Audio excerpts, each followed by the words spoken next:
안녕하세요. 5월 27일 수요일 아침마다 새로운 이성진 목사입니다. 오늘 묵상 본문은 누가복음 20장 27절에서 40절 말씀인데요. 27절을 먼저 읽습니다. 부활이 없다고 주장하는 사두개파 사람 가운데 몇 사람이 다가와서 예수께 물었다. 아멘. 예수님에게는 적들이 계속 있어 왔습니다. 이 적들은 예수님을 마지막까지 공격했는데 이번에는 어떤 적들이었을까요? 사두개파 사람들이 예수님을 찾아왔습니다. 이들은 바로 앞에서 대제사장이 보낸 사람이 세금 문제로 공격했던 것을 알았지요. 그리고 그들이 보기 좋게 패했다는 소식도 들었습니다. 당시 대제사장들은 사두개파 사람들이었는데 그렇기 때문에 이번에는 좀 더 센 상대를 보낸 것이죠. 여러분, 사두개파 사람 성경에서 우리가 자주 보게 되지만 이 사람들은 이성적이고 합리적인 사람들이었어요. 성경도 모세오경 외에는 성경으로 인정하려고 하지 않았습니다. 성경을 뺐던 사람들이에요. 모세오경에는 부활에 대한 이야기가 나오지 않지요. 그래서 이 사람들은 부활을 믿지 않았습니다. 이 사람들은 과학적인 사람들이었습니다. 여러분, 과학에서 제일 중요하게 생각하는 개념이 반복 가능성이에요. 한번 일어나고 마는 것은 과학이 아니라는 것이죠. 과학은 그 일이 반복될 수 있어야 되는 것이다. 사두개파 사람들은 부자 귀족들이었는데 이 사람들은 부활이 싫었어요. 가난한 사람들과 평등하게 살아야 한다는 것 자체가 그들에게는 거슬렸습니다. 어쩌면 요즘 세상 사람들의 모습이 바로 사두개파 사람들의 모습이죠. 영의 세계를 믿지 않고 부활도 믿지 않고 현실을 즐기며 살다가 죽으려고 합니다. 나중에 이들이 죽은 후에 정말 천국과 지옥을 확인하면 얼마나 놀라게 될까요? 그리고 얼마나 후회하게 될까요? 여러분, 우리는 사두개인이 아닙니다. 이 사두개인의 유혹을 던져버리고 천국을 사모하며 살 수 있기를 축복합니다. 이 사두개인들이 예수님께 기막힌 공격을 시작하는데 이 사람들이 전공인 부활에 대한 공격이었습니다. 사두개인만큼 부활에 대해서 연구한 사람들이 없었는데 예수님은 어떻게 이 공격을 피해 가실까요?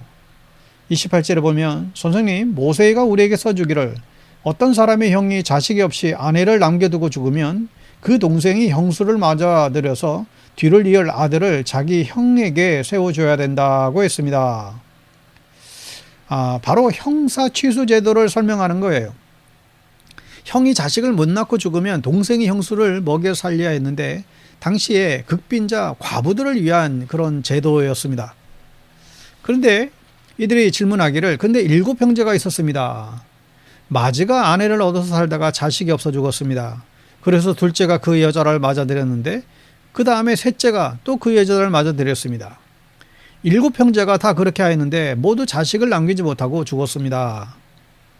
그렇다면 이 7 형제가 모두 다 죽었고 모두 자식을 남기지 못했다는 것이죠. 자, 이렇게 해서 천국에 가면 이 여자는 누구의 아내가 되겠느냐라는 질문을 예수님께 던진 거예요.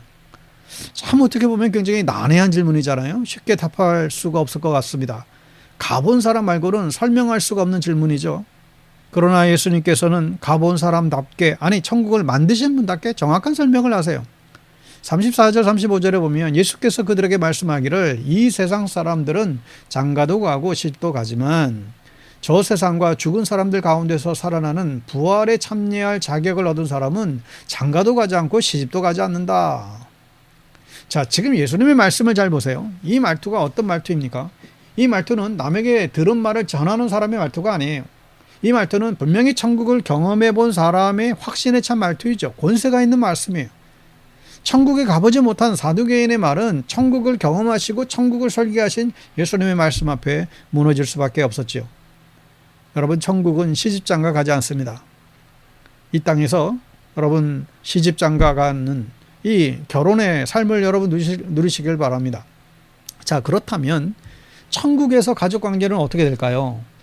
36절에 보면 그들은 천사와 같아서 더 이상 죽지도 않는다. 그들은 부활의 자녀들이므로 하나님의 자녀들이다. 그들은 천사들과 같다. 여러분, 천사는 영적인 존재잖아요. 영은 죽지 않아요. 이들은 가족관계로 뭉쳐진 관계가 아니라는 거지요. 그렇다면 천국에 가면 가족이 없냐고요? 천국 가면 가족을 만날 수 없을까요? 그렇지는 않습니다. 성경 말씀에 의하면 천국은 가족이 있지만 그 가족 관계에 얽매인 곳이 아니라는 사실이죠. 여러분, 우리 모두는 가족을 사랑합니다. 가족만 차별적으로 살아가는 경향이 크죠. 내 자식은 목숨같이 아끼지만 남의 자식은 그만큼 아끼지 않습니다. 우리들의 가족관계는 어떤 면에서 굉장히 배타적이고 이기적이에요. 그런데 천국은 그런 곳이 아니랍니다. 천국은 모두가 똑같이 사랑할 수 있는 곳이다. 가족을 넘어서 사랑하며 살 수 있는 곳이라는 거예요. 그럴 수 있는 사람이 들어가는 곳이 천국이라는 거예요. 그 준비는 지금 이 땅에서 교회 안에서 미리 준비해야만 합니다. 아마 이 준비가 안 되면 천국 가도 적응 못 하실 것 같아요. 자, 여기까지도 좀 충격적인데, 근데 더 충격적인 이야기가 이어집니다. 37절에 죽은 사람들이 살아난다는 사실은 모세가 가시나무 떨기 이야기가 나오는 대목에서 보여주었는데, 거기서 그는 주님을 아브라함의 하나님, 이삭의 하나님, 야곱의 하나님이라고 부르고 있다. 자, 구약 성경에 수도 없이 반복되며 유대인들이 자부심 서린 말이 있는데, 바로 아브라함의 하나님, 이삭의 하나님, 야곱의 하나님, 즉 유대인의 하나님이라는 표현이에요. 그러나 예수님께서는 기가 막힌 천재적인 해석을 하세요. 아브라함과 이삭, 야곱이 죽은 줄 아느냐? 이 사람들 천국에 모두 다 살아있다. 내가 그 증인이다. 그러니 부활이 있는 것이다. 여러분, 천국은 가족관계 대신에 다른 관계가 형성이 됩니다. 38절에 보면 하나님은 죽은 사람들의 하나님이 아니라 살아있는 사람들의 하나님이시다. 모든 사람은 하나님과의 관계 속에서 살아가고 있다. 바로 하나님과의 관계입니다. 우리가 살아야 할 관계는 하나님과의 관계이죠. 우리를 서로 연결해주는 관계는 바로 하나님이 되어야 됩니다. 우리는 하나님 안에서 하나 된 형제와 자매들이에요. 주 안에서 하나 된 형제 자매들입니다. 하나님을 통해서 우리는 서로를 사랑하며 살아야 되겠죠. 예수님의 충격적인 발언에 사두개인들은 할 말을 잃고 이제 떠나버립니다. 40절에 그들은 감히 예수께 더 이상 질문을 하지 못하였다. 어느 날 참 많은 사람들이 사두개인처럼 사는 경향이 있습니다. 눈에 보이는 것만 믿고 영의 세계를 부인하는 거예요. 그냥 이 땅에서 열심히 살다가 죽으면 끝이라고 생각합니다. 그러나 여러분, 천국과 영생은 분명히 있습니다. 예수님께서 그 증인이 되시죠. 사두개인처럼 살아가지 마십시오. 천국을 사모하며 오늘도 부활을 사모하며 살아갈 수 있기를 축복합니다. 샬롬.